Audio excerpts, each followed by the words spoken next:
Love was supposed to be the one law no council could counterfeit, a sacred recognition that made rank irrelevant and cruelty untenable.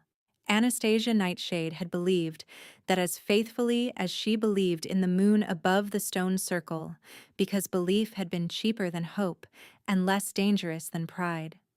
Yet sacred things broke in public all the time, she would learn, and sometimes they broke cleanly enough to sound like applause. On the night her vows were meant to crown her life, two packs gathered under torchlight to witness destiny. What they witnessed instead was a woman being unmade while everyone watched and called it justice. The ancient stones rose around the clearing like worn teeth, white with age and veined by old runes that glimmered beneath moonlight. Fir smoke, damp wool, iron, wet earth, wolf musk, too many bodies pressed close. Her veil was pinned at the nape of her neck with her mother's silver comb, the one relic she had kept after fever took her parents, and her hands shook so hard she folded them into each other to hide it. Across from her stood Sebastian Stoneheart in ceremonial black, broad-shouldered, beautiful in the hard way. Statues were beautiful, all angles and polished cruelty. When he took her hand for the binding oath, his grip was cold and precise, like he was evaluating a blade he had already decided not to buy. The Elder of Rites lifted his staff and spoke the opening words. The packs bowed their heads. Anastasia tried to breathe through the weight in her chest and told herself this was fear. Only fear, nothing prophetic in it. Then Sebastian dropped her hand. The motion was small. Its effect was not. "I reject this bond," he said, voice carrying to the tree line.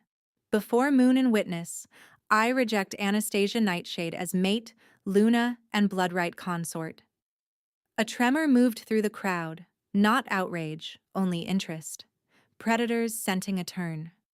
Anastasia stared at him, waiting for the correction, the explanation, the strained smile that would reveal this as ritual theater. He looked at her as if she were a stain on his glove. "She is barren," he said, weak, unworthy of Stoneheart blood. The words struck with almost physical force. Sound collapsed into a high, thin ringing inside her skull.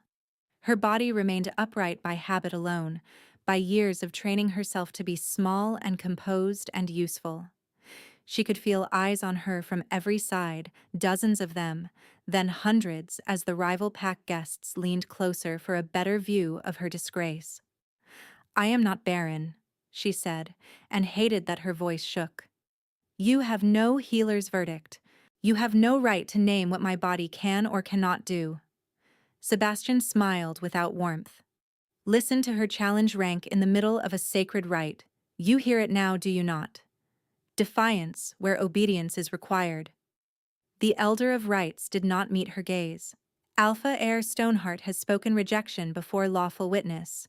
The claim is entered. Entered. Like a debt marker. Like spoiled grain tallied and discarded.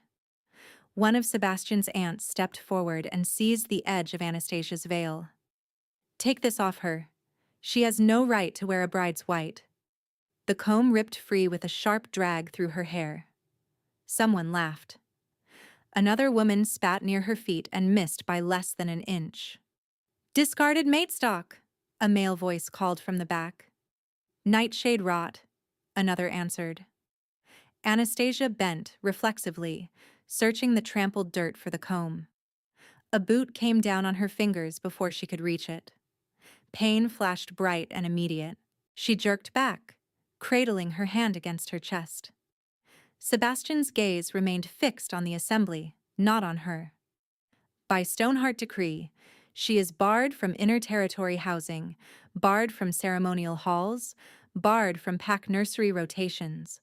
Let her keep to the border quarter where her failure offends fewer eyes. Failure.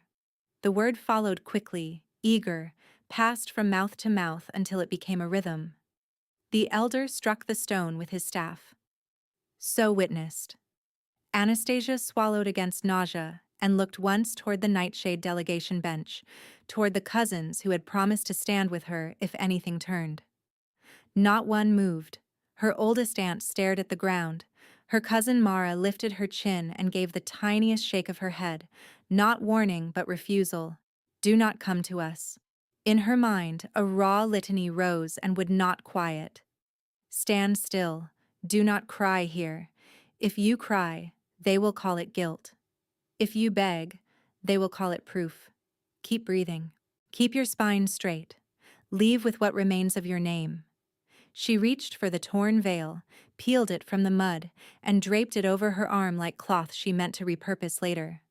That small, practical gesture steadied her more than prayer. Sebastian finally looked at her again. Be grateful I spared you a formal culling. You are alive, because I am merciful. Something hard and clear settled behind her ribs.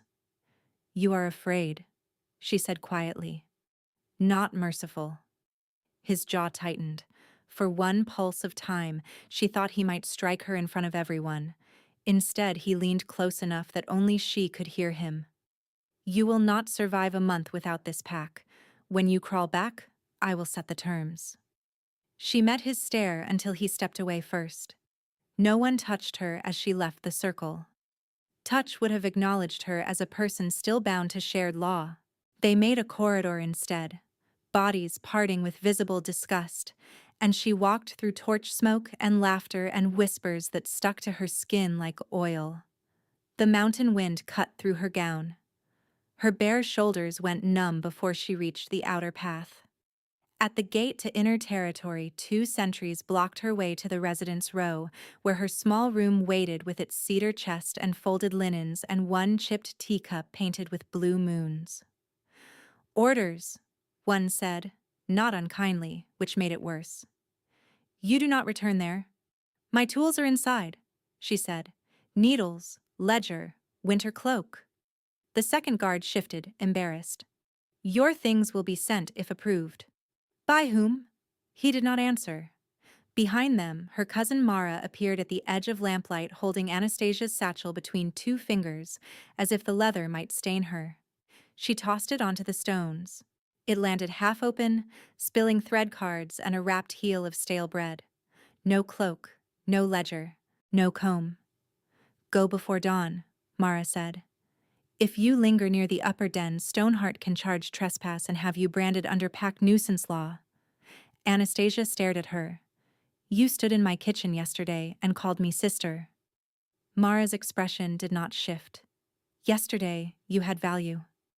The crux of it was there, stripped bare at last. She had never lost love tonight, only utility. Rain began as a fine mist, then thickened, turning the path to slick gray slurry. Anastasia crouched in the lee of the gate wall and repacked the satchel with stiff fingers. 3 needles survived, 2 spools, a palm-sized tin of beeswax, 1 strip of dried apple, the torn veil. She bound her bleeding fingers with a ribbon from the hem and stood before her knees could lock from cold. She could have gone to the lower hostels and begged floor space from women who traded gossip for protection. She could have waited at the service post and tried to barter mending for temporary shelter. Both options required presenting herself at dawn to people who had spent the last hour watching her break. Pride alone would not feed her, but humiliation had already taken enough. So she chose movement. The border quarter lay beyond the second wall where fortress stone gave way to timber sheds, tannery runoff, smoke-stained roofs, and work no noble wanted witnessed too closely. She had gone there before only to deliver repaired harnesses. At night, it was a maze of crooked lanes and shuttered stalls, the wind carrying brine from the ravine and the metallic scent of forge water. Footsteps sounded behind her near the abandoned granary. She flattened into shadow beside a stacked wood cart, heart pounding high in her throat. 2 young packmen passed, half-drunk, cloaks unbelted. Think she'll last till morning? One asked. Not if Stoneheart's new Luna has her way. Heard they put coin on seeing the reject kneel. Their laughter faded upslope. Anastasia waited, counting breaths until her pulse slowed.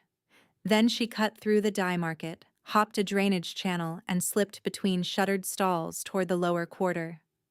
Rain soaked her gown through. The silk clung and dragged at her legs. By the time she reached the border arch, her teeth were chattering hard enough to ache. The quarter watchwoman eyed her torn veil and swollen hand, then looked away in the practiced manner of someone who had learned survival through selective blindness. "No free beds," she said. "Workhouse opens at first bell." "I mend," Anastasia said. "Armor, cloaks, burial wraps, fine seams, field repairs. I can pay after first commission." The watchwoman considered her for a long beat. "Old Brannock keeps a back room over his cobbler stall. Stinks of glue and rat traps. If you faint at the smell, you still pay." "I will not faint." The woman snorted once, almost approval, and jerked her chin toward Lantern Row. By dawn, Anastasia sat on a narrow cot beneath a leaking roof with her satchel in her lap and her wedding dress cut at the hem to make bandage strips. The room smelled of leather, vinegar, and damp ash. Through warped shutters she could see the fortress towers on the ridge, bright and remote, as if the night at the stone circle had happened in another life, to another woman. By the third week in the border quarter, people stopped asking her surname and started bringing torn things to her door. By the first frost, soldiers who never met her face left armor at dusk and retrieved it mended by dawn.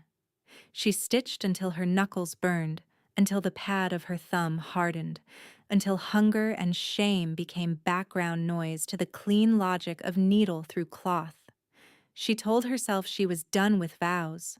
Then, on a moonless night smelling of snow and iron, a messenger in royal colors pounded on her door and dropped a battle cloak on her cutting table under sealed order. The wool was heavy, nearly black, ripped from shoulder to flank in 4 deep slashes edged with wolfsbane burns. Dried blood darkened the lining in broad hand-sized stains, and beneath the ruin the weave carried a restrained, predatory scent she had encountered only once before from a distance in Tribunal Hall.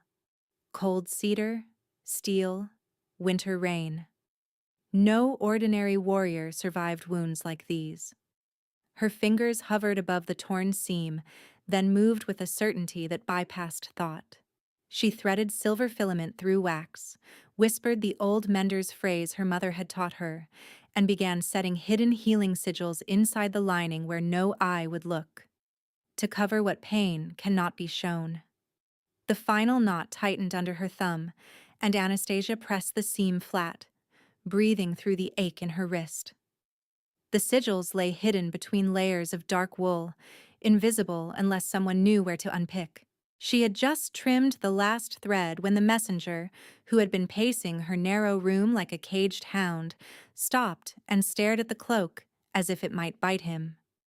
"You are coming with it," he said. "New order." He set a second wax tablet on her table. Same royal crest, different hand beneath the seal, sharper strokes, military script. Deliver directly to North Bastion Receiving Hall. No intermediaries. Immediate compliance. Anastasia looked from the order to the door and felt the old panic rise, cold and practical. Her banishment from inner territory had never been rescinded. Crossing the second wall without sanction could still mean branding if the wrong guard wanted favor with Stoneheart. She turned the tablet over, searching for loopholes, for anything that sounded optional. There was none. "If I am stopped," she said, "your order will not protect me unless your captain speaks for it." The messenger lifted his chin. "Duskwalker sentries are waiting at the arch. You walk between them. No one touches you." No one touches you. The phrase carried threat and promise in equal measure. She wrapped the cloak in oilcloth, tied it with twine, and reached for her heavier shawl. Her fingers cramped halfway through the knot, locking around the fabric.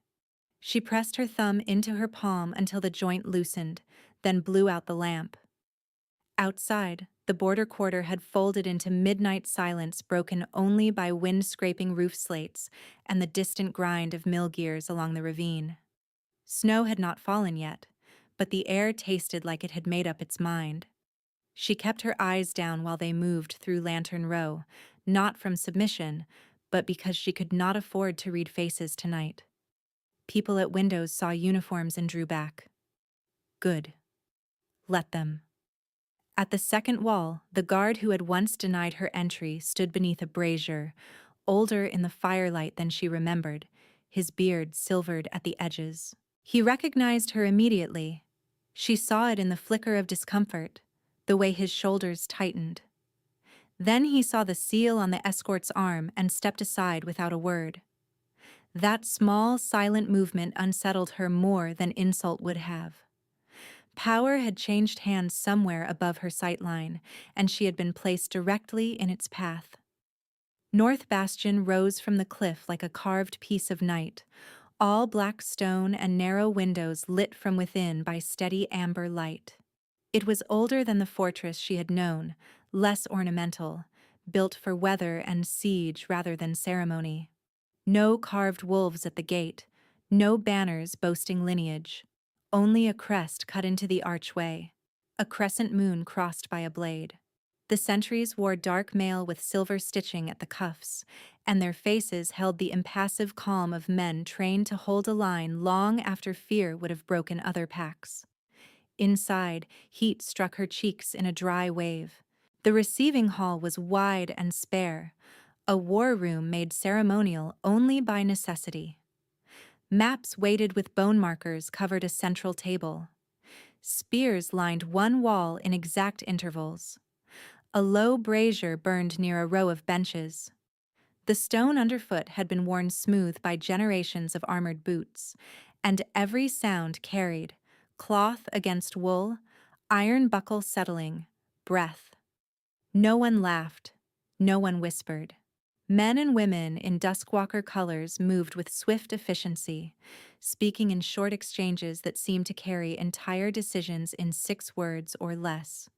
A healer crossed the hall with a stack of bandage rolls stained brown at the edges, jaw set, gaze forward. A young soldier limped past with his arm in a sling and nodded to Anastasia as he passed, not deferential, not mocking, simply acknowledging another working body in the room. She did not know what to do with that. A captain with a scar through his lower lip approached and held out both hands, palms up, requesting the package without touching first. Name: Anastasia Nightshade. The name hung in the air for half a beat. Not a flinch. Not a sneer. Artisan Nightshade, he corrected evenly, and the unexpected title hit her like a hand at her back. You will present it yourself. Wait here. He led her to a side chamber partitioned by carved screens and heavy curtains that muffled the hall noise into a distant pulse. A work table stood in the center with clean linen folded in exact squares, salve jars arranged by size, shears, needles, thread. Not ceremonial after all. A field dressing room. He left. The curtain fell shut. Anastasia set the bundled cloak on the table and braced both palms against the edge, willing her pulse to slow. Exhaustion made strange things feel possible. That was dangerous. She had not slept more than 3 hours in 2 days. Her shoulder blades burned. The pads of her fingers still tingled from needlework. The room smelled of pine resin, hot iron, and something colder beneath it. A scent memory she could not place at first, and then could. Winter rain on stone. She told herself she was here because of craftsmanship. Nothing more. Deliver, receive payment, leave. From the outer corridor came the low murmur of command voices, then silence swift and complete, as if the entire bastion had inhaled at once.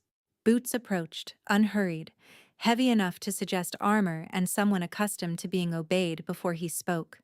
The curtain drew back. He entered with the storm still clinging to him. Alexander Duskwalker was taller than rumor and leaner than carved portraits. built like a man who spent no effort on appearances and still looked like power-made flesh. Dark hair, damp at the temples, had been pulled loosely from his face. A streak of silver ran at one side like a blade mark left by time. His black coat hung open over a fitted tunic cut away at one shoulder, where fresh bandaging crossed skin already lined by older scars. He carried no visible weapon. He did not need one to alter the room's gravity.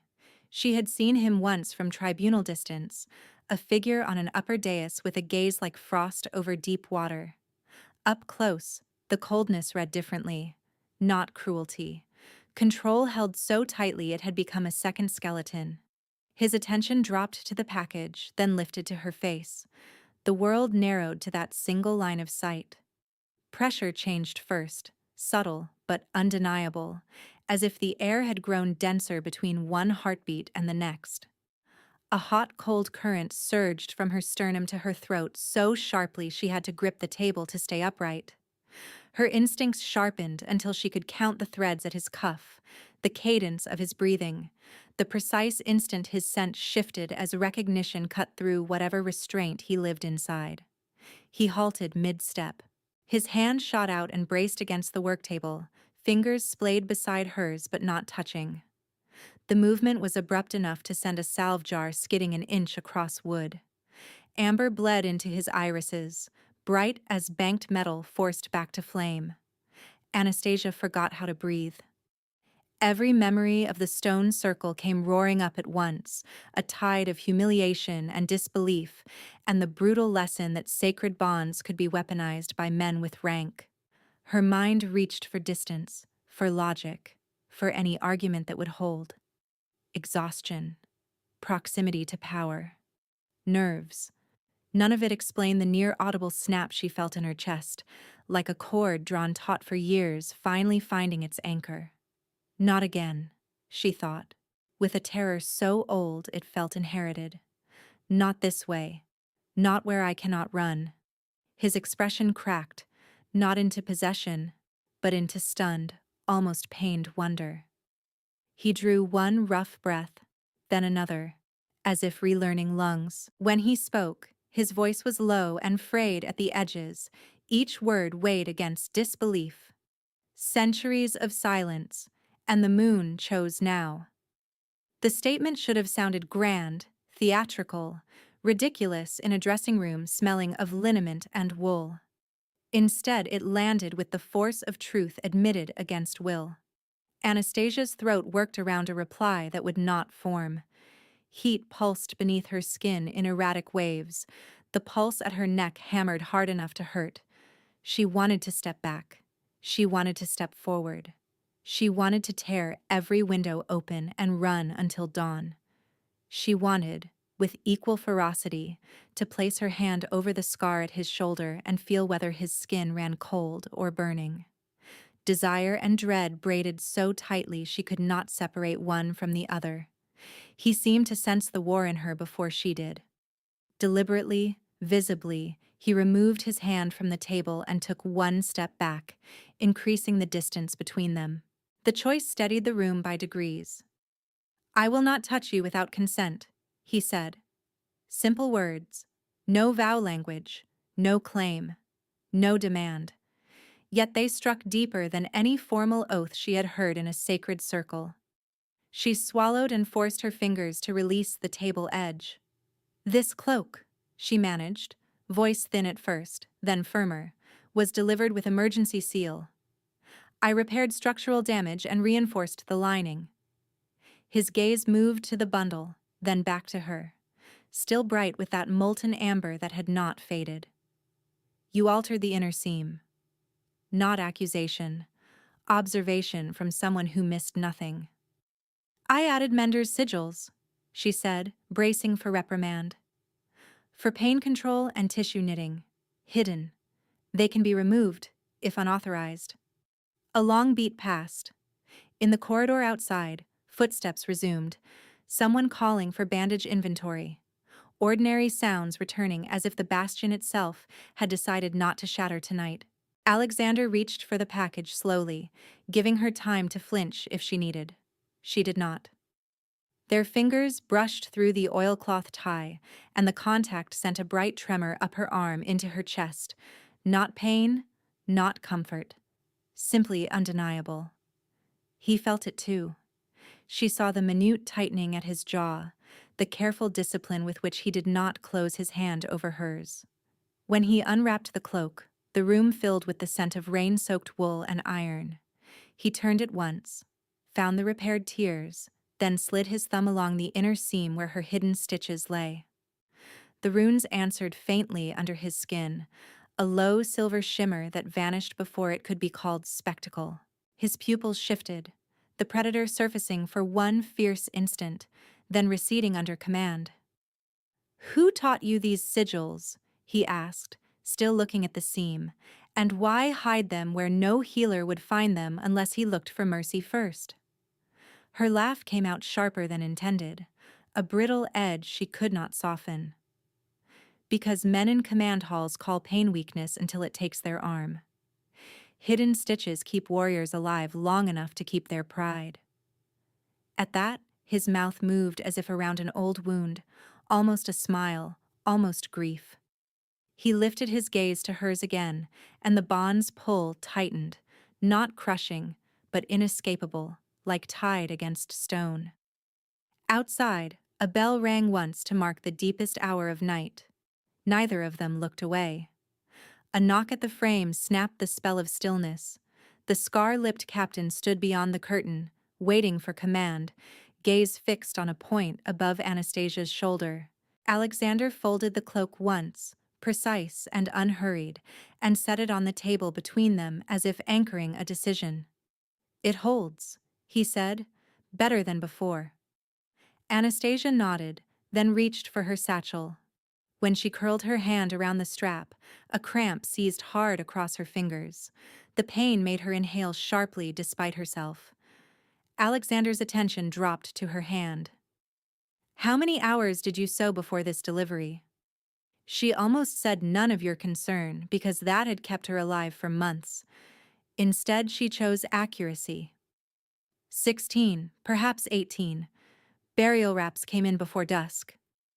The captain shifted at the doorway, discomfort crossing his face like a shadow.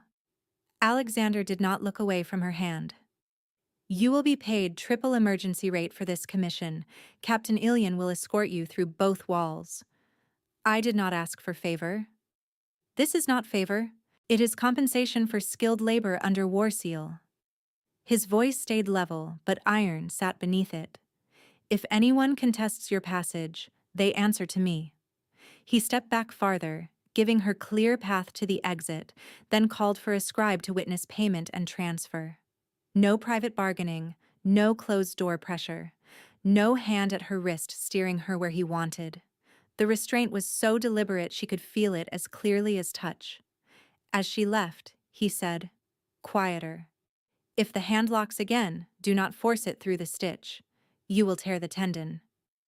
It was the kind of practical warning a healer gave an apprentice, not an alpha to a woman half his counsel still called cast-off. She did not trust kindness that arrived suddenly. She distrusted it most when she wanted to lean into it. Yet all the way back through the frozen lanes, his words sat in her mind like a coal that would not go cold. 4 days passed before the next knock came after curfew. By then, the border quarter had settled into winter routine. Forge smoke hanging low, market awnings tied down against mountain wind, soldiers leaving split seams at her door with clipped notes and exact coin. Anastasia worked by lamplight with 2 blankets over her knees, jaw clenched against the ache in her right hand. The third finger had begun to lock whenever she pulled heavy wool through doubled lining. She shook it loose, swore under her breath, and kept going. The knock came again, once, then once more. She opened the door with her shears in hand. Alexander stood on the landing without escort, cloak hood down, snow dusting his shoulders. He held the repaired battle cloak folded over one arm and a neutral expression that did not quite hide fatigue. "The shoulder clasp tore in training," he said. "I was nearest. I brought it myself." It was a transparent pretense. An alpha did not run errands for torn clasps. He knew she knew. Neither named it. "Come in," she said, then immediately regretted how breathless it sounded. Her room was little more than a work table, narrow cot, shelf of jars, stove that hissed when the wind found cracks in the flue. He filled the doorway and then stopped, waiting for permission to enter farther. She gave a small nod. He crossed to the table and laid the cloak down. She unrolled her needle wrap, selected the thickest curved needle, and found she could not close her hand around it. The cramp struck so sharply she dropped the needle to the wood with a soft metallic tick. Alexander reached for it, then paused. "May I?" She swallowed. "Yes." He picked up the needle and held it in his palm. Heat spread from his skin into the steel, steady and controlled, until a faint mist rose where cold metal met warm air. Then he held out his hand. "Try now."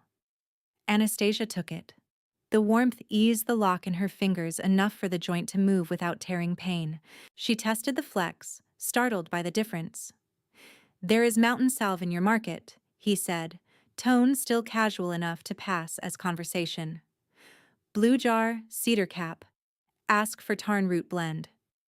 "I cannot afford tarn root blend." He said nothing to that, only handed her the next needle and warmed it as well, and the next after that. Silent, as if this were ordinary, as if powerful men sat in cold rooms warming steel for seamstresses every night. She stitched while he stood opposite the table, close enough to pass tools, far enough not to crowd. The lamp painted hard planes along his face. Old scars crossed his knuckles like faded script. She wanted to ask why he was here, why this restraint, why her. Instead, she said, "You could have sent a runner." "I did." The corner of his mouth shifted, almost rueful. He came back with 3 wrong cloaks and a dented kettle. A small, startled laugh escaped her before she could stop it.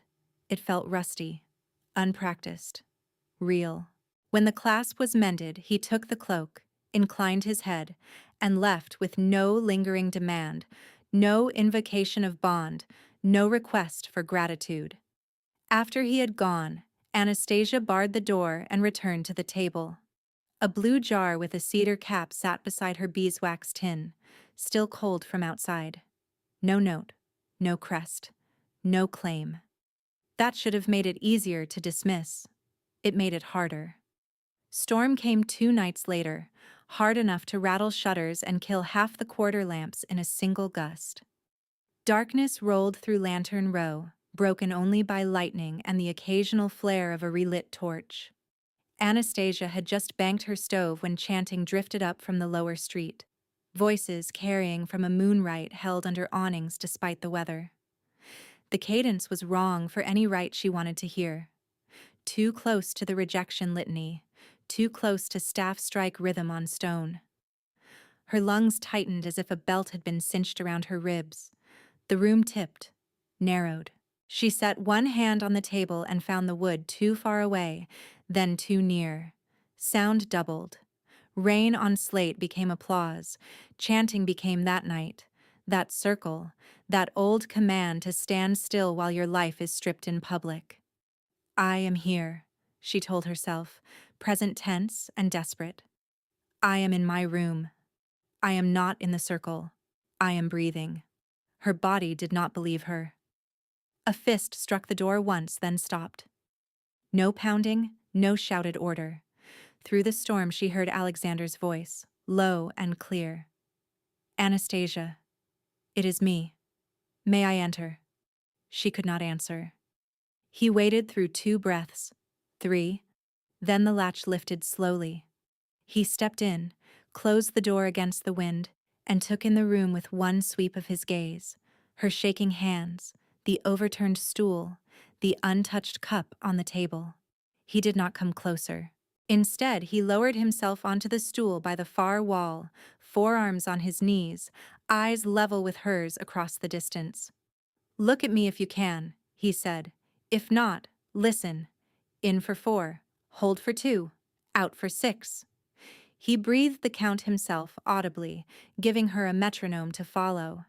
No command layered into the tone, no claim threaded through the bond.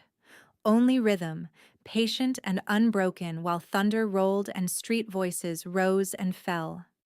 On the fourth cycle, her vision steadied enough to catch details again. Rainwater darkening the hem of his trousers, a new cut at his jaw already closed, his hands open and empty on his knees. On the seventh cycle, the shaking in her shoulders eased. On the 10th, she could pull air all the way down without pain. "I hate that sound," she whispered, ashamed of how raw it came out. "I know. You do not know." His gaze held hers, and for the first time she saw a fracture in the disciplined mask, old and carefully buried. "I know what ritual can do when it is used as a weapon," he said. "Different circle, same blade." Silence stretched. Rain hammered the roof. Chanting drifted away as the rite ended below. Inside her, fear and hunger for closeness argued with equal force. "If I move closer, I surrender," she thought. "If I never move, I stay frozen in the shape they left me. I am tired of freezing." She crossed the room in 2 careful steps and sat on the floor beside his stool, not touching it first, then letting her shoulder rest lightly against his shin. He did not move to gather her in. He only shifted enough to brace her from sliding on the worn boards, a quiet accommodation that felt more intimate than possession. They sat that way until the storm spent itself. By the second week after the bond snapped awake, tribunal banners appeared over Market Square.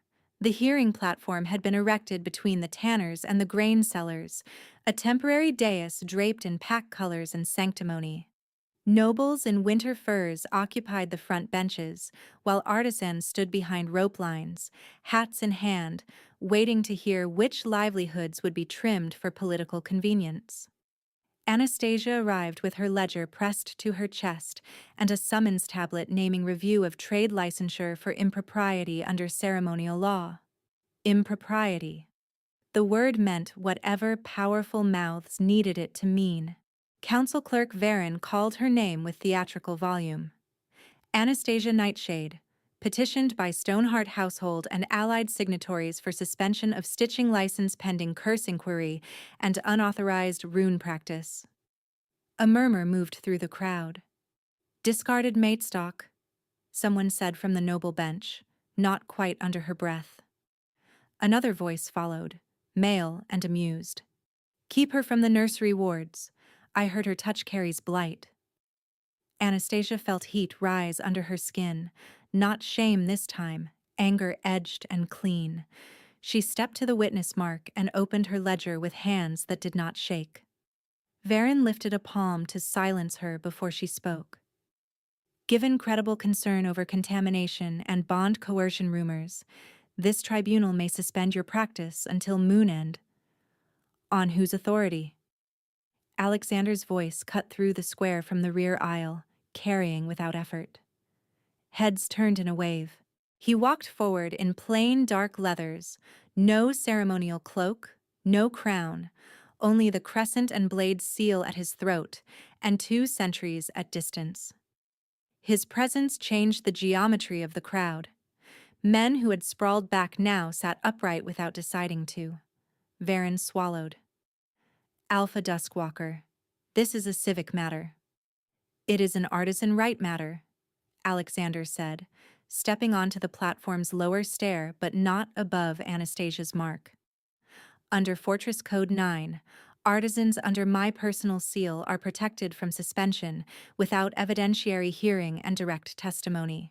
You will proceed lawfully, or I dissolve this tribunal and convene it in Bastion Court with recorders."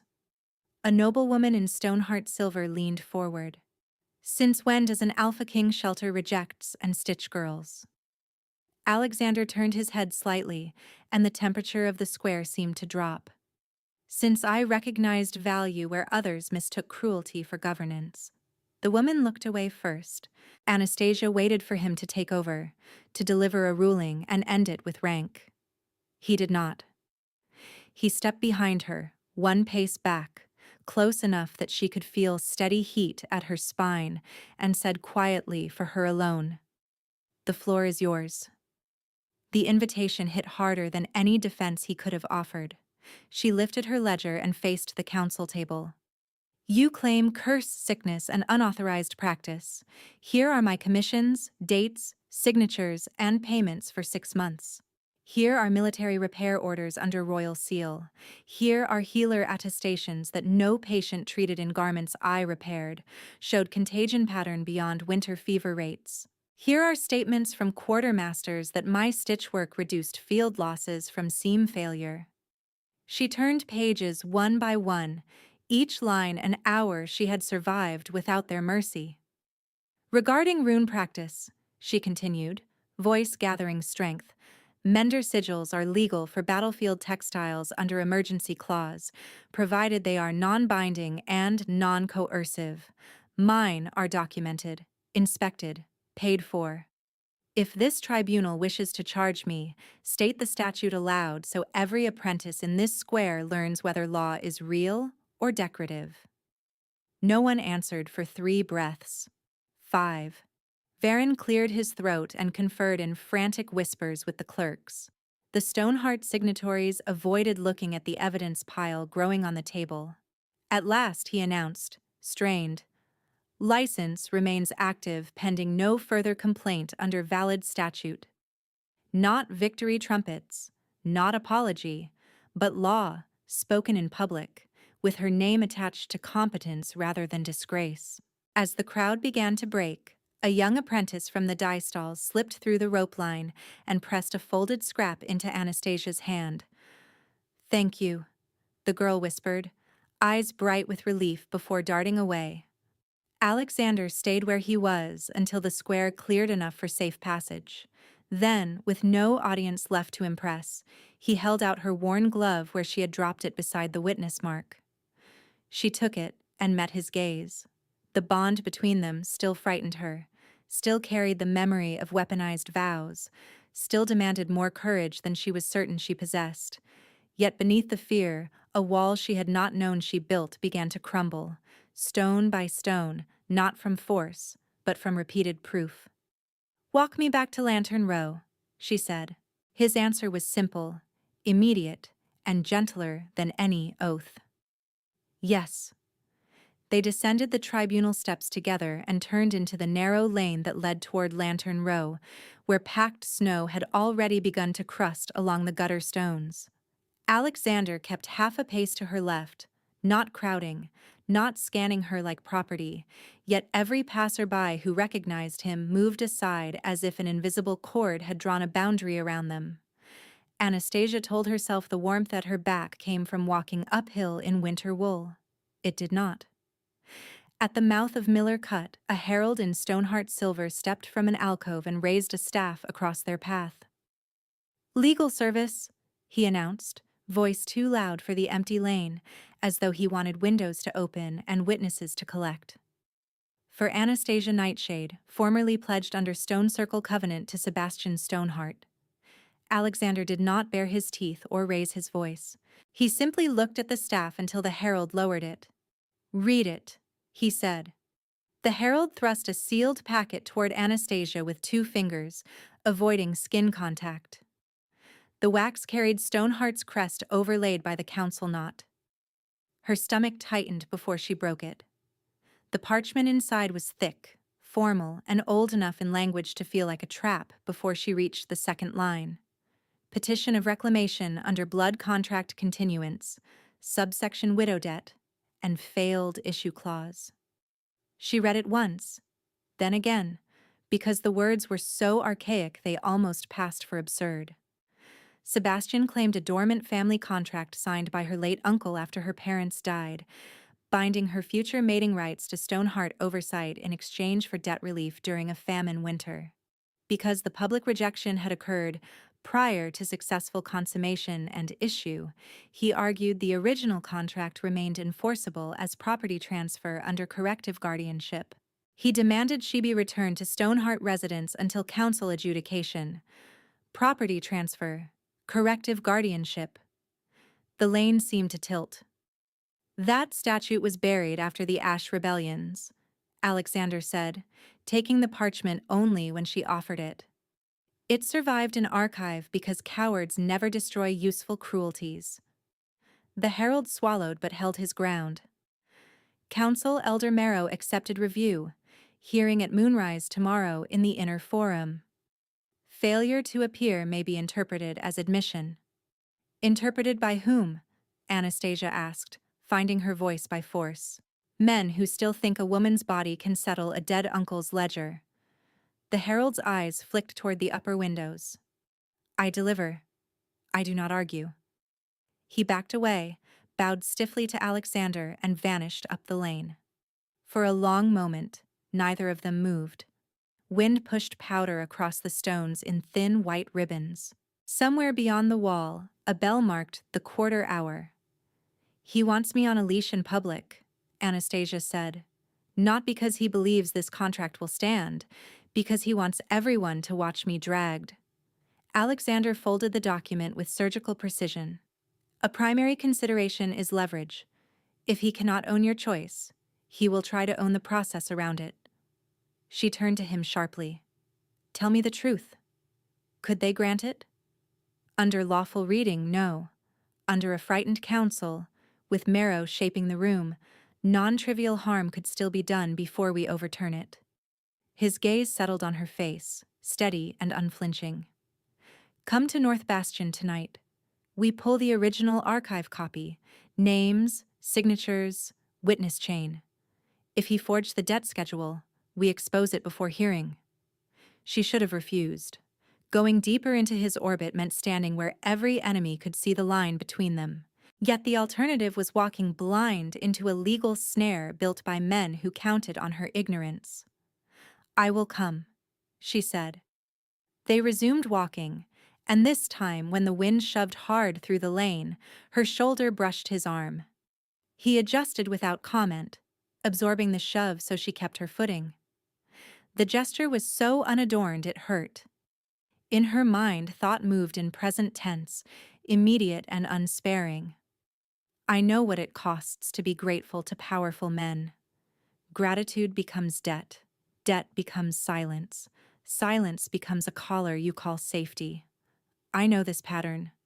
I have sewn its consequences shut for other women. Yet he keeps handing me choices where others handed orders, and my body keeps believing him before my fear can catch up. I do not know whether that is healing or a more elegant trap. I only know I am tired of pretending I feel nothing when he is near, tired of building walls and sleeping inside rubble. If trust is a blade, I can still choose where to hold it. By the time they reached Lantern Row, snow had started in earnest, fine and relentless. Before dawn, notices appeared on market posts. Curse advisory: avoid textiles treated by unauthorized moon rune practitioners. Inquiry: pending. Contact with suspect artisan may compromise nursery immunity. The papers were unsigned, but everyone knew whose rumor network could move that quickly. Customers began leaving bundles at neighboring stalls instead of her door. 2 women pulled their shawls tighter when Anastasia passed and crossed the lane rather than risk her shadow. The cruelty was strategic, multifaceted, and familiar. Sebastian did not need to strike her directly if he could starve her credibility first. Inside her workshop, however, work still moved. She had taken on 3 apprentices over the past month, all adults displaced by winter levy cuts and looking for reliable hands-to-coin labor. Mira was broad-shouldered and exacting with measurement. Petya could reweave torn cuffs so cleanly the break vanished. Jonelle, quiet and observant, had a gift for reinforcing stress points in riding cloaks. They called her Mistress Stitch in half-jest and argued over thread thickness like scholars over doctrine. When they read the notices, Mira snorted and tore one down with ink-stained fingers. If your touch spreads curses, then every soldier in this quarter should have dropped by now. Petya lifted her chin. Let them whisper. We have 12 seam orders due by dusk. Ordinary defiance steadied Anastasia better than speeches. That evening, Alexander arrived after patrol with Captain Ilian and an archivist carrying 2 lockboxes. They laid the reclaimed blood contract copy on her table under witness light. The signatures were real, including her uncle's shaky hand, but 3 lines in the debt extension clause were written in different ink density and a newer nib cut. Alteration. Deliberate and recent. Before anyone spoke, Ilian opened the second box and removed the repaired battle cloak. Anastasia's pulse thudded once, hard. The cloak was flagged during inventory challenge, Ilian said. Someone submitted an anonymous claim that war orders were hidden in its lining. Alexander set the cloak flat and looked to Anastasia. You know this seam best. Show us what belongs and what does not. She ran her fingertips along the inner edge, eyes narrowing. Her original stitch pattern had used alternating short, long tension loops to distribute strain. Near the left flank, 6 inches had been unpicked and resewn in uniform bites too tight for field flexion. Not her hand. Not any trained mender she respected. Here, she said, and slid a seam knife under the false line. The cloth parted. Folded parchment slipped out. Ilian cursed under his breath. The archivist inhaled sharply and set a recorder slate on the table at once. Alexander unfolded the pages. Orders bearing his command seal instructed a border garrison to stand down during a rival incursion and transfer stores under night banner. Treason, if genuine. The seal impression was nearly perfect. The language was not. He would never phrase retreat protocol that way, but a tribunal looking for pretext would not care about style if panic served better. Sebastian's scheme came into view with chilling clarity. Reclaim Anastasia by archaic contract while framing Alexander as disloyal, isolating them both in different courts, until neither could protect the other. Ilian dictated chain of custody entries immediately. Recovered from altered lining in battle cloak under witness of Alpha, artisan Nightshade, Captain Ilian, archivist, Len. Evidence sealed with dual marks. Anastasia watched the wax cool over the box seam and felt the room tighten around a new axis. He planted it because I touched the cloak first, she said. He needed my workmanship near his forgery to muddy origin. Alexander's expression did not change, but something ancient looked out through his eyes for one brief, feral second before discipline reasserted itself. He underestimated 2 points: your memory for stitch structure, and my refusal to hide evidence. He turned to Ilian. File this with tribunal before dawn. Full disclosure. If Marrow buries it, we force public reading. Ilian nodded once and left with the archivist and both lockboxes. When the door shut, quiet settled, dense and close. The apprentices had gone an hour earlier. Only stove hiss and distant wind remained. Anastasia leaned both hands on the table, suddenly aware of fatigue in every joint. If he can move council ink this easily, she said, what stops him from moving guards? Alexander stepped nearer, stopping just within arm's length. My sentries rotate your lane from now until hearing. She gave a tired half-smile. There it is, the overprotective decree. Correction, he said, and for the first time that night a flicker of dry humor touched his mouth. The deeply inconvenient legally documented security protocol. Despite everything, she laughed, brief and real, then hated how much she wanted to close the remaining space between them. His voice lowered. Anastasia. She looked up. I can hold a line against armies, he said. I cannot decide for you what this bond becomes, but I will not let him drag you back into that circle as spoil. The words landed in the hollow places rejection had carved and never fully filled. She lifted her hand, slow enough to be refused, and touched the scar along his jaw. Heat met her palm. His eyes closed for a heartbeat, not from dominance, from restraint. Then stand with me, she whispered. Not over me. Always. At dawn on the day of the hearing, the square bells rang out of sequence. By noon, Anastasia knew why. Mira, Petya, and Jonelle were missing. Their workbench sat abandoned with 3 needles still threaded. The back door showed no splintering, no sign of struggle. Only a faint scrape on the threshold and the medicinal bite of sleeping draft lingering in the air. A folded strip of white veil cloth had been pinned to the cutting board with a moonsteel needle she recognized as one of her own. She unpinned the note with numb fingers. Come alone to the ancient stone circle at moonrise. Invoke no alpha claim, no sentry line, no tribunal delay. Your apprentices return breathing when you kneel and sign. Disobey, and they are sold beyond the border before dawn. Signed with Sebastian's crest pressed hard enough to crack the wax. For one disorienting instant she could not hear anything but blood in her ears. Then sound rushed back. Boots in the lane, neighbors whispering, someone calling for water down the block. Alexander arrived less than 10 minutes later with Elian and 4 sentries, having been alerted by her lane guard. He read the note once and handed it to Elian for copying. No, Anastasia said immediately, before he could give the obvious command. No storm assault. If he stationed archers in the tree line, they die first and we learn nothing. Alexander's jaw hardened. He has already escalated to kidnapping. He has escalated to theater, she shot back. He wants me running to your shield so he can call it proof I am bewitched and incompetent. He wants your temper on display and my voice erased. Elian stepped in carefully. Tracks from the back lane split in 3 directions, likely decoys. We found wagon ruts heading North Ridge, then lost them on stone. Any witness? One tanner saw Stoneheart colors near dawn. Gave statement. Frightened, but consistent. External contact came fast after that. Elian dispatched 2 scout pairs and sent urgent report to Bastion Dispatch and the Neutral Quarter Watch.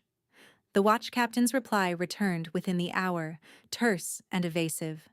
Jurisdiction disputed pending council hearing. No deployment authorized. Dismissive. Exactly when it mattered most. By late afternoon, rumor had already outrun fact.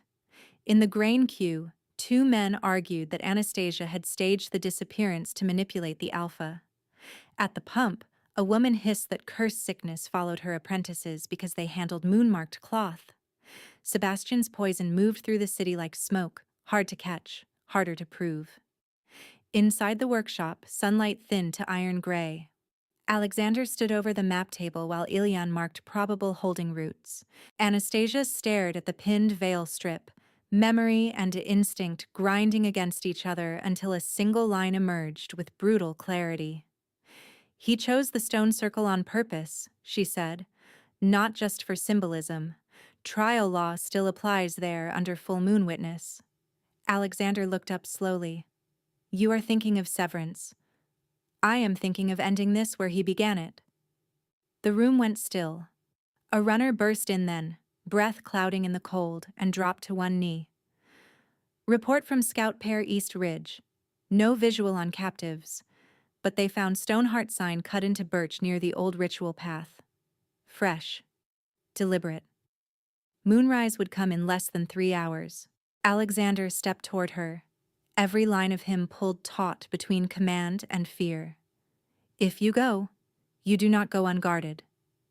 If I go with a visible guard, he moves them before I reach the first marker.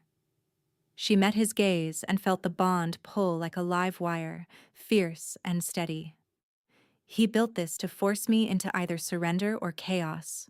I refuse both. Outside, the first moonlight began to silver the snow along the eaves. Elian set his hand on the hilt at his hip. Orders, my Alpha. Alexander did not answer at once. He was looking only at Anastasia, as if the next words would redraw the border between them. On her table lay the forged orders sealed for tribunal, the altered blood contract, and Sebastian's ransom note pinned by her own needle. Evidence, threat, history, all converging on one circle of stone where she had once been broken in public. This time, she reached for her cloak herself. Alexander caught her wrist as her fingers closed around the wool. If you step onto that path, I need your terms. Spoken plainly. She held his gaze and felt the pull between them tighten into something steadier than panic. I enter first and alone. You and Ilyan hold outside the circle line with witnesses from both packs. No breach unless I call your name, not your title. Your name. His jaw flexed. You are asking me to stand still while he threatens you. I am ordering you to trust me in the only language he understands, public law. She lifted Sebastian's note. He wants spectacle. We give him procedure and proof. Ilyan looked between them, then nodded once. I can pull neutral witnesses from quarter guilds and 2 council recorders. If Marrow refuses attendance, that refusal enters the log. Do it, Anastasia said. By the time they reached the old ritual path, night had settled hard over the ridge, and the moon rode clear above the black fir line like polished bone. Snow creaked under their boots. Wind moved through the branches in long, low strokes that sounded almost like breath. Ilyan's scouts peeled outward in silent arcs, marking trees, counting shadows, checking for hidden archers. No arrows came. No challenge was called. The quiet felt staged. At the final rise, the ancient stone circle opened below them, torches burning at 4 cardinal points. Sebastian had arranged it like a parody of a wedding rite.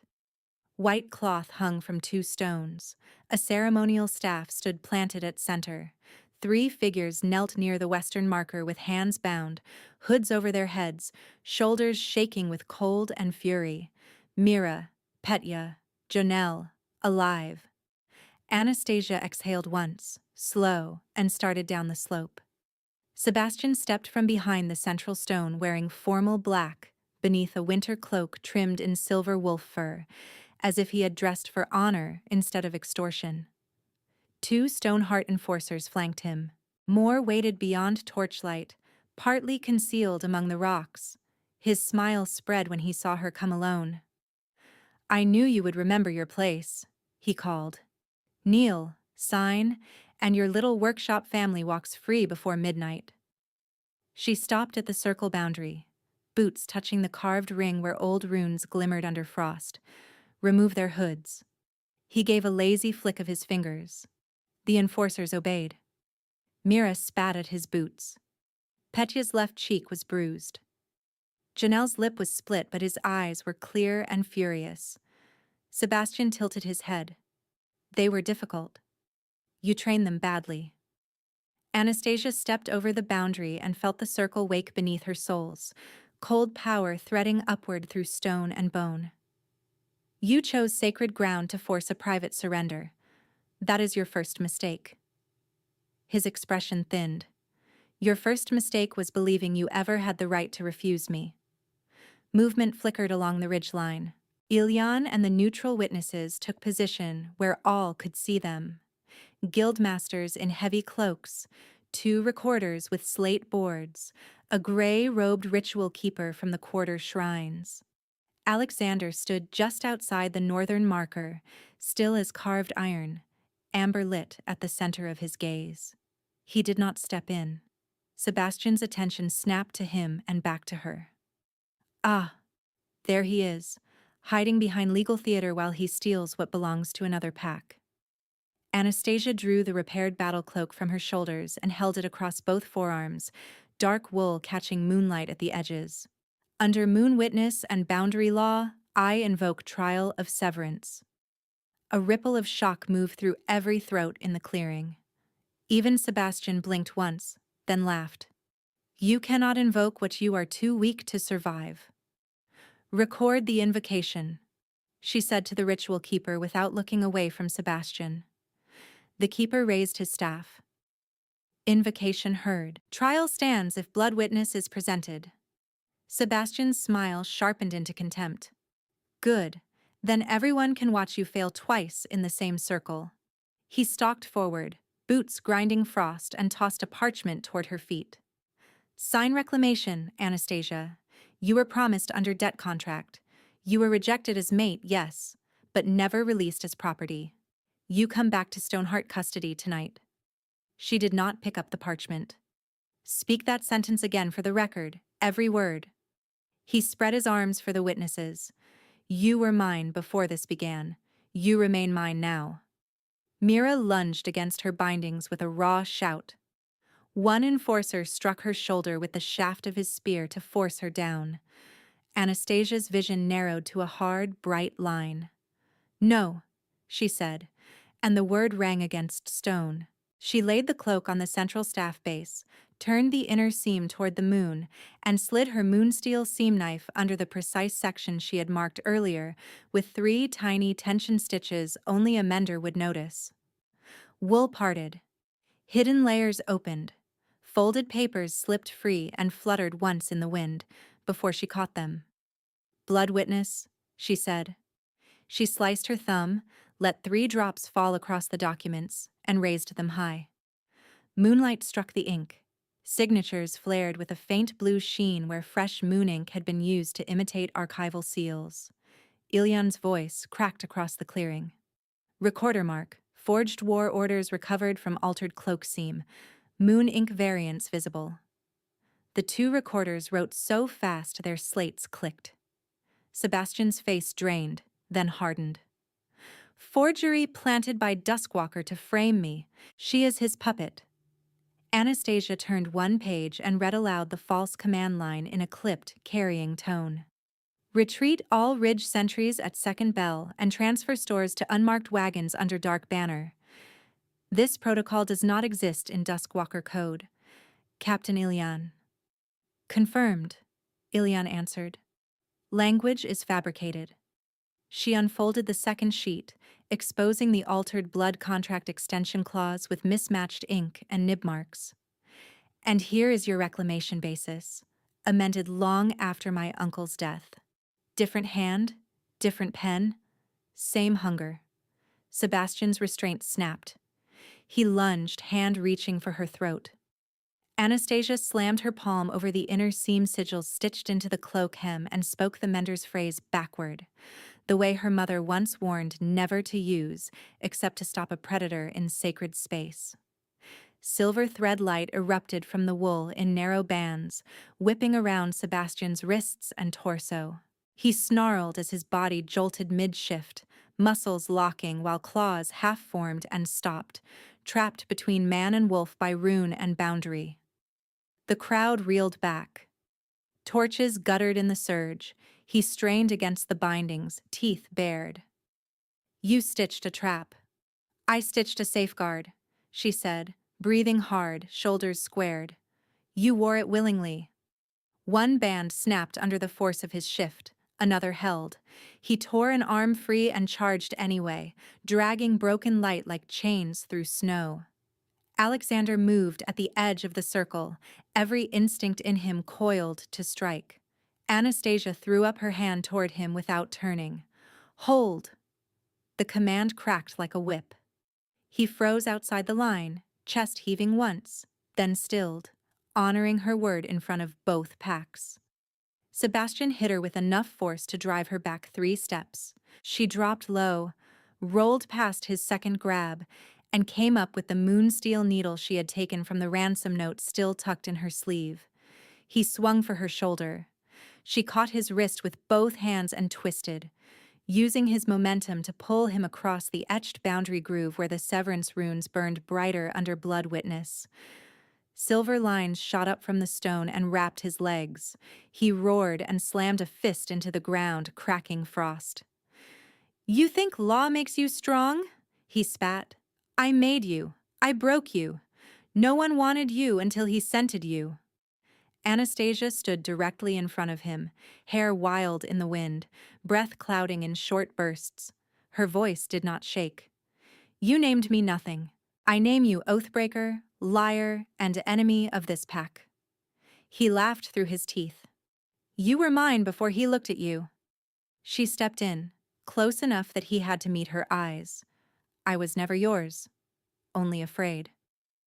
Then she drove the moonsteel needle straight into the branded contract mark at his collarbone, precisely where the old reclamation glyph had been burned years ago to mark transfer claim.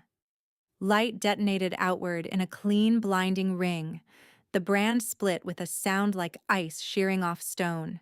Sebastian screamed and collapsed to one knee, the last of his false claim unraveling into ash-gray sparks that vanished in the snow. The ritual keeper struck his staff. Contract claim shattered under severance. Reclamation void. Sebastian tried to rise. Anastasia stepped back, chest heaving, and finally turned toward the northern marker. Alexander.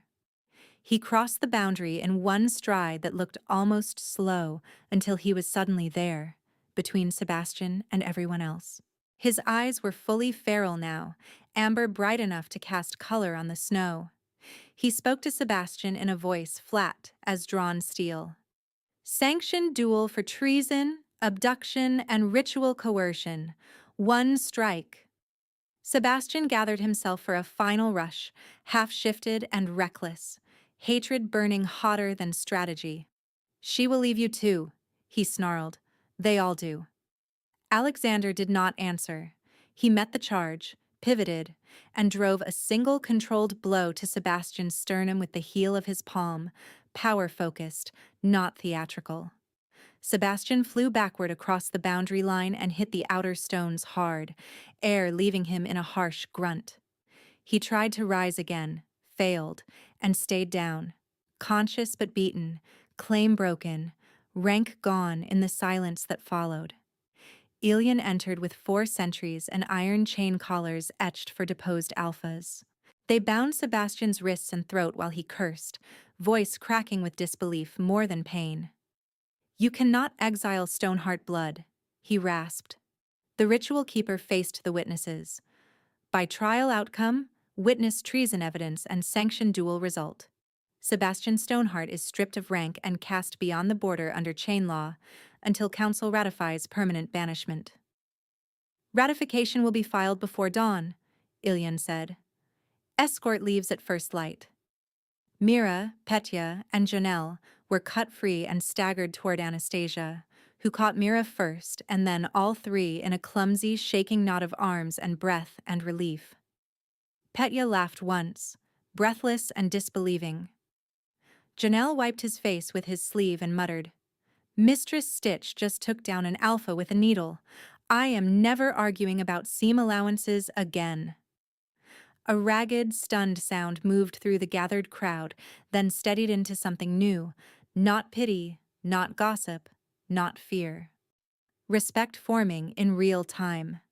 Sebastian was dragged past the western marker in chains, boots carving deep lines in fresh snow. He twisted once to look back at Anastasia, hate still bright and hungry, but he had no law left to wield, no title left to hide behind, no hand left on her name. When he vanished into the trees under guard, the circle fell quiet except for wind and the scratch of recorder styluses finishing the final line. Alexander stayed where he was until the last chain link went taut, and Sebastian's curses dissolved into distance. Snow hissed against torch flame. The ritual keeper lowered his staff and looked from Anastasia to the northern marker, waiting for what came after law had spoken and violence had ended. The bond between her and Alexander was no longer a raw pull. It was a held breath. Anastasia stepped toward him first. She could feel every gaze in the circle, both packs, guild witnesses, recorders, her apprentices still shaking beside the western stone. This was the same ground where her name had been stripped from her in public. Consequently, she refused to let the next choice happen in shadow. She stopped in front of him, lifted both hands and rested her palms against his jaw, thumbs near the scars at his temples. Look at me, she said softly. He did. No mask, no rank. Just a man who had waited on her command while his instincts demanded otherwise. Do you claim me without contract, without coercion, without silence? She asked, each condition clear enough for the recorders to hear. As equal in bond and law. His answer came rough and unwavering. I do, by moon witness and my own will. She tipped her head, bearing the pulse point at the junction of neck and shoulder. Then I choose you. Here. Now. A tremor moved through the crowd, It did not touch her. Alexander's hands rose slowly and settled at her waist, anchoring, asking one final time with his eyes. She gave the smallest nod. He bent and set his mouth to her skin for one suspended heartbeat, reverent as prayer. Then his bite landed, sharp, bright pain that flashed down her spine and caught in her lungs. She gripped his shoulders hard enough to crease leather. Heat followed the sting almost at once, flowing outward in concentric waves through chest, ribs, fingertips, until the ache transformed into a fierce, clean fullness she had never known her body could hold. Golden light threaded from his mark into her sternum, not burning, not consuming, but settling as if an old lock had finally found its key. In the center of that surge she heard him, not with ears alone. Mine. The word arrived with no force behind it, only devotion and astonishment. Anastasia drew a shaking breath, pulled him down by the collar, and turned her face to the old battle scars crossing his skin. Yours, she whispered against him, and bit at the collar line where scar met muscle, deliberate and brief. His inhale broke. A silver-gold aura burst outward around them in a tight arc, lifting snow from the stones in a glittering ring before collapsing back into their joined bodies. For one unguarded instant she felt what had lived beneath his discipline for years, a vast interior winter, orderly and lonely, command layered over grief until even memory went quiet. Her answering current met it like spring flood through frozen channels. The numb places in him cracked open, not into weakness, into feeling. Mate, the bond said, shared now between them, steady as heartbeat. He pressed his forehead to hers, both of them breathing hard, and the noise of the circle receded to a distant murmur. Her pulse no longer raced in panic. It matched his. No more hiding, he whispered. She closed her eyes and let the words root. No more begging to be chosen. When they finally turned, the ritual keeper struck his staff once. Bond witnessed. Reciprocal marking witnessed. Trial complete. Ilyan went to work at once, voice carrying across the clearing as he assigned 2 sentries to escort the apprentices to healer tents, 2 to accompany Sebastian's chain convoy at first light, and 1 runner to Bastion archives with the evidence lockboxes.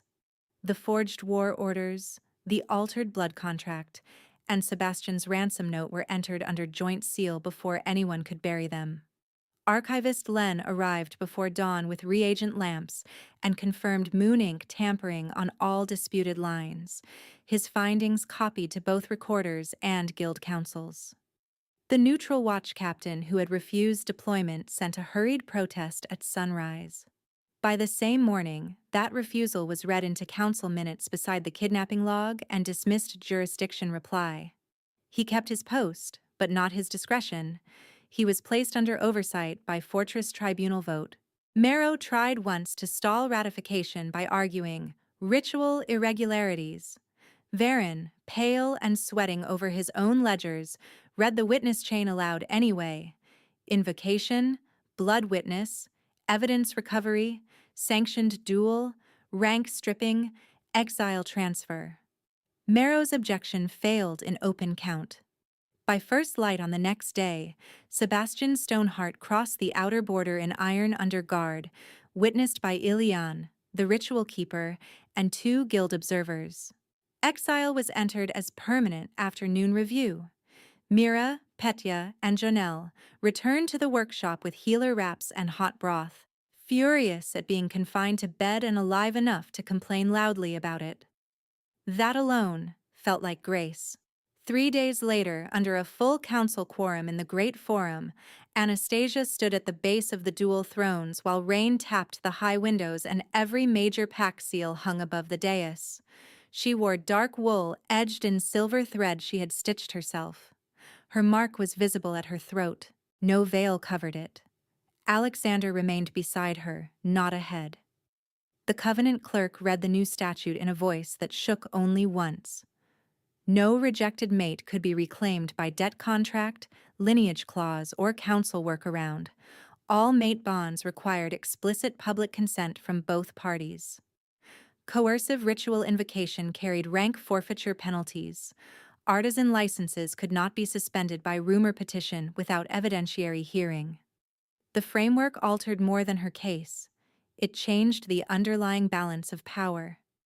"Do you accept office as moonbound queen consort and keeper of seals?" the ritual keeper asked, charged with covenant custody, artisan right oversight, and war healer's sanctuary charter.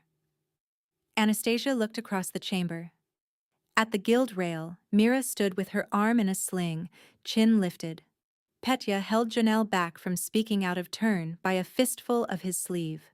Near the rear, the old gate guard who had once barred her entry met her eyes and bowed his head, ashamed and sincere. Mara was not present. She had sent no message, offered no apology, and by then Anastasia understood that silence as its own final answer. "I accept," Anastasia said. Alexander drew a small crescent and blade seal from a carved box and placed it in her palm. She set it against warm wax beside his own mark on the covenant tablet. 2 impressions. Equal weight. "Witnessed," the chamber answered. That night the fortress spoke her name differently, not as spectacle, not as warning, as law.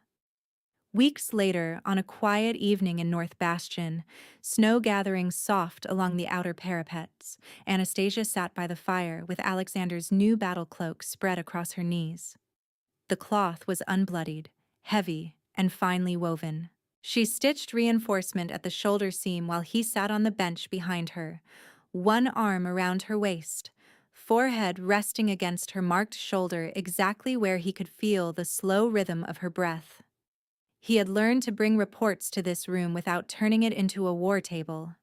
She had learned that peace was not passivity, it was work repeated until it became structure. "The East Granary Pact is signed," he murmured. "No levy raids this winter."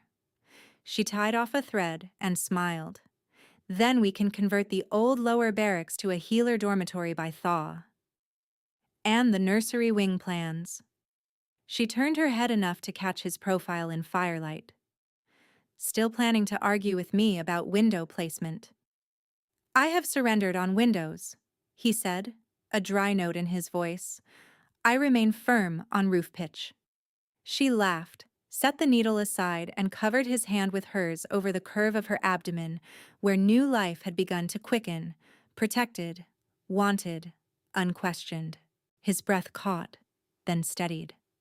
"Mine," he whispered, not possessive, awed. "Yours," she answered, and then, with a certainty that no circle could take from her again, "Mate." Outside, watch bells mark the hour over a kingdom learning a different language of power. Inside, she mended his cloak by choice, while he held her like something sacred and real, and the future they were building felt both domestic and sovereign, stitched strong enough to last.